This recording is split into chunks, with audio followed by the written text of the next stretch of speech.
Hello, कैसे हैं आप सभी लोग। आज मैं आपके लिए इस प्लेटफॉर्म से कोई स्पेसिफिक लेक्चर नहीं लेके आया हूं, लेकिन आज एक मज़ेदार बात जो साइंस स्टूडेंट्स के बीच में काफ़ी प्रेवलेंट होती है, चाहे वो 11th-12th के बच्चे हों या 9th-10th के बच्चे हों या जो लोग जेईई या नीट की तैयारी कर रहे हैं, या पॉप कल्चर में भी इसके बहुत रेफरेंसेज आते हैं, चाहे वेब सीरीज़ की बात हो, फिल्मों की बात हो। फिजिक्स वर्सेस केमिस्ट्री डिबेट, जिसको हम लोग कहते हैं साइंस स्टूडेंट्स के बीच में the mother of all debates. कौन सा सब्जेक्ट परफेक्ट है, क्या केमिस्ट्री रटने वाला सब्जेक्ट है, और तरह तरह की बातें। Welcome to all that.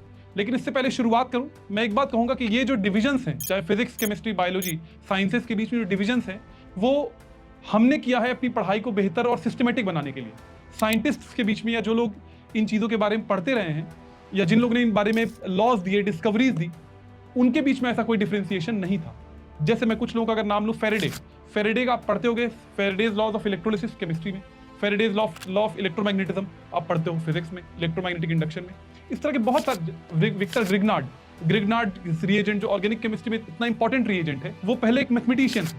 तो इस तरह का डिवीजन हमारे लिए हमने किया। ये डिवीजन साइंटिस्ट्स ने नहीं किया था, थोड़ा चीज़ों को सिस्टमेटिक बनाने के लिए। मैं ये बात क्यों कर रहा हूँ, इसका एक कंटेक्स्ट भी है। कंटेक्स्ट ये है कि कुछ दिनों पहले एक बहुत फेमस वेब सीरीज आई थी, कोटा फैक्ट्री शायद नाम था, जिसमें इस तरह की बातें की गई थी, केमिस्ट्री के लोग केमिस्ट बनते हैं, फिजिक्स इंटेल चीज होती है यार, होशियार लोग फिजिक्स का पूरा पेपर करते हैं, and so on and so fourth. आप लोग जानते हैं इस तरह की बातें। वेब सीरीज में और सारी तरह की जगहों पर तो चीजों को नॉर्मलाइज कर दिया जाता है, जनरलाइज करने की एक आदत होती है। लेकिन जब ये काम टीचर्स ने भी करना शुरू कर दिया, कई सारे ऑनलाइन प्लेटफॉर्म्स पे हम लोगों ने देखा कि केमिस्ट्री के बारे में कि यार ये तो रटने वाला सब्जेक्ट है, एक्सेप्शंस ही एक्सेप्शंस है इसमें तो याद ही कर डालो सब कुछ। तो फिर मुझे लगा कि एक स्टूडेंट के तौर पर, एक ऐसा व्यक्ति जिसको ये मेरा एक गुड फॉर्च्यून है, मेरा सौभाग्य है कि मुझे फिजिक्स और केमिस्ट्री दोनों पढ़ने का बेहतर तरीके से मौका मिला और अपने जीवन में इन दोनों चीजों को पढ़ाने का भी मौका मिला। तो I just wanted to share my take, मेरा ओपिनियन क्या है इसको लेकर। तो आइए let's talk about the perfect physics, the intel physics. मैं सारी चीजों की मैं कुछ इंस्टेंसेस लूंगा। फिजिक्स में आप लोग मोशन में इक्वेशंस ऑफ मोशन पढ़ते हैं, जैसे v is equal to U plus AT, s is equal to UT plus half AT square,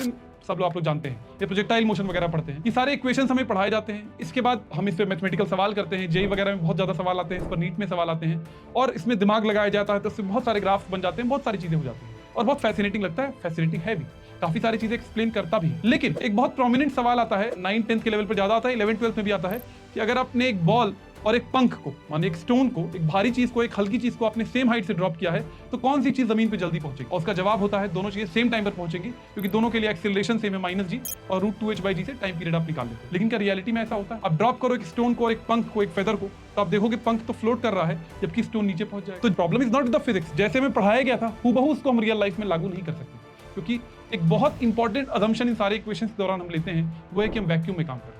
हम एयर रेजिस्टेंस को बिल्कुल निग्लेक्ट कर देते हैं, हमें टेंडिंग टू जीरो मान लेते हैं, नेग्लिजिबल मान लेते हैं। इसमें भी कोई दिक्कत नहीं है भाई, ठीक है, समझने के तौर पर ये बात सही है, लेकिन रियल लाइफ में हूबहू इसको अप्लाई नहीं कर सकते। इसके अलावा जैसे आप लोग पढ़ते हो लॉज ऑफ मोशन वगैरह में, सारे ऑब्जेक्ट्स को हम लोग फिजिक्स में पॉइंट ऑब्जेक्ट्स मान के चलते हैं। पॉइंट ऑब्जेक्ट माने जिसका अपना कोई डायमेंशन नहीं है, सिर्फ हम इसको एक पॉइंट मास की तरह मान के चलते हैं, जिसपे एक फोर्स दिया तो वो एक्सेलरेशन करेगा। लेकिन रियल लाइफ में क्या कोई चीज पॉइंट मास जैसी होती है?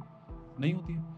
हम लोग यहाँ तक कि ट्रेन और सभी चीजों को पॉइंट मास जैसा मान लेते हैं। ऑल्दो मैं इसमें कैविएट दूंगा कि इसका सेंटर ऑफ मास का जब कंसेप्ट इंट्रोड्यूस करते हैं सिस्टम ऑफ पार्टिकल्स में, तो इस बात को टेक केयर करने की कोशिश की जाती है। लेकिन उसके बावजूद ज्यादातर सवाल जो जेई वगैरह में आते हैं, या +1 +2 में, 9th-10th में, तो हर जगह ही हम पॉइंट मास मान के चलते हैं। क्या रियलिटी में ऐसा होता है? अगर आप सिंपल सी एक प्रक्रिया, अपने चलने की प्रक्रिया भी देखोगे, the way you walk, it's not just you are moving in forward direction, different parts of the body में different kinds of motion, torque लगता है, और अलग अलग चीजें हो। तो ये असम्पशन भी हम मान के चलते हैं, और इससे हम कई सारी मैथमेटिकल ब्यूटीफुल सवाल करते हैं। इसके अलावा आप लोग टेंशन इन स्प्रिंग की बात करते हो, स्प्रिंग सिस्टम्स की बात करते हो, हर जगह आप क्या मानते हो? पुली की बात करते हो, क्या मानते हो? सब चीजों को मासलेस मान लो, स्प्रिंग का मास 0 मान लो, स्प्रिंग को मासलेस मान लो, पुली को मासलेस मान लो।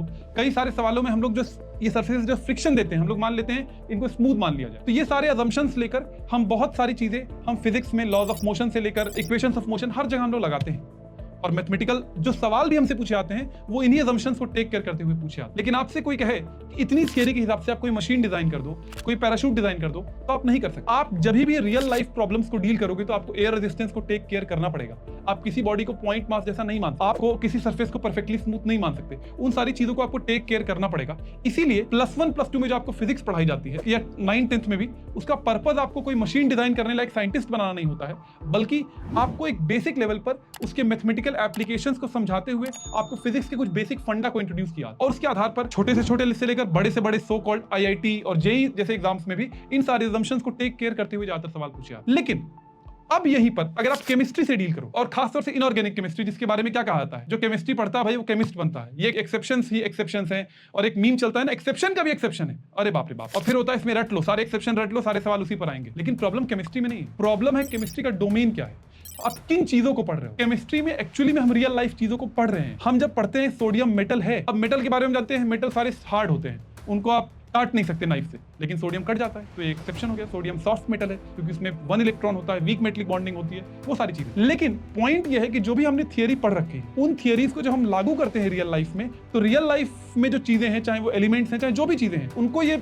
जिम्मेदारी नहीं है कि वो आपके रूल्स के हिसाब से काम करें। They work according to their whims and their principle. और जब भी आप किसी रियलिटी को पढ़ोगे, कॉम्प्लेक्सिटी में जाओगे रियलिटी की, तो एक सिंगल फैक्टर से, एक सिंगल इक्वेशन से, एक लीनियर बात से आप उसकी पूरी रियलिटी को समझ ही नहीं सकते। बहुत सारे मल्टीट्यूड ऑफ फैक्टर्स होते हैं जो उस रियलिटी को डिफाइन करते हैं। तो जब भी ये प्रॉब्लम बायो में भी आती है, आप स्पीशीज वगैरह पढ़ते हो तो आप हर जगह पढ़ते हो, इस स्पीशीज का ये एक्सेप्शन है। एम्फीबियंस में इसको आप एम्फीबियन नहीं मान सकते, बर्ड्स में आप कई ऐसे बर्ड्स हैं जिसको आप बर्ड्स नहीं मान सकते, कई सारी कैरेक्टरिस्टिक्स हैं बर्ड्स की, लेकिन फिर भी नहीं मान सकते। Problem is not with biology और chemistry, problem is what are you dealing.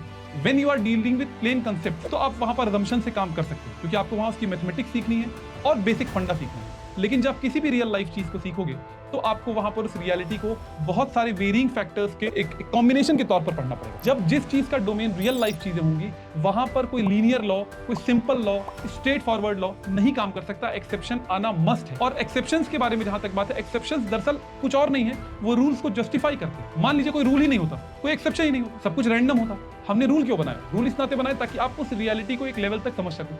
फिर उस रियलिटी में जब कोई नया फीचर ऐड होता है, तो वो एक्सेप्शन के तौर पर रिप्रेजेंट होता है और वो उस रूल को ही जस्टिफाई करता है कि भाई ये सारी चीजें रूल फॉलो कर रही थी, ये एक चीज रूल फॉलो नहीं कर रही है, क्योंकि इसमें ये एक नई रियलिटी आ गई है, एक नया प्रॉब्लम आ गया जो इस रियलिटी को नए तरीके से प्रभावित कर रहा है। प्रॉब्लम दरअसल केमिस्ट्री के सब्जेक्ट मैटर में नहीं, टीचर्स और जो लोग एग्जाम सेट करते हैं उनकी जिम्मेदारी।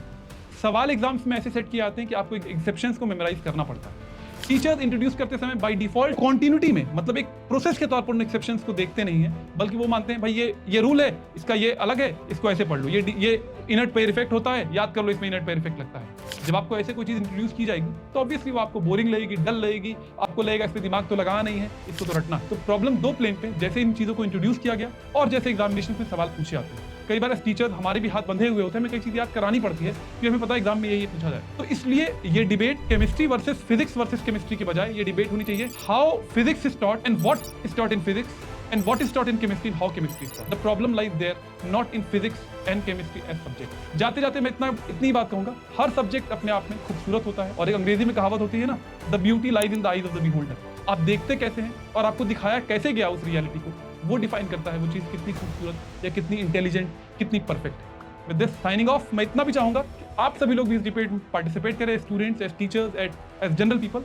आपकी क्या राय है? मैं आप एक कमेंट जरूर देखूंगा। इसी के साथ टाटा, बाय बाय।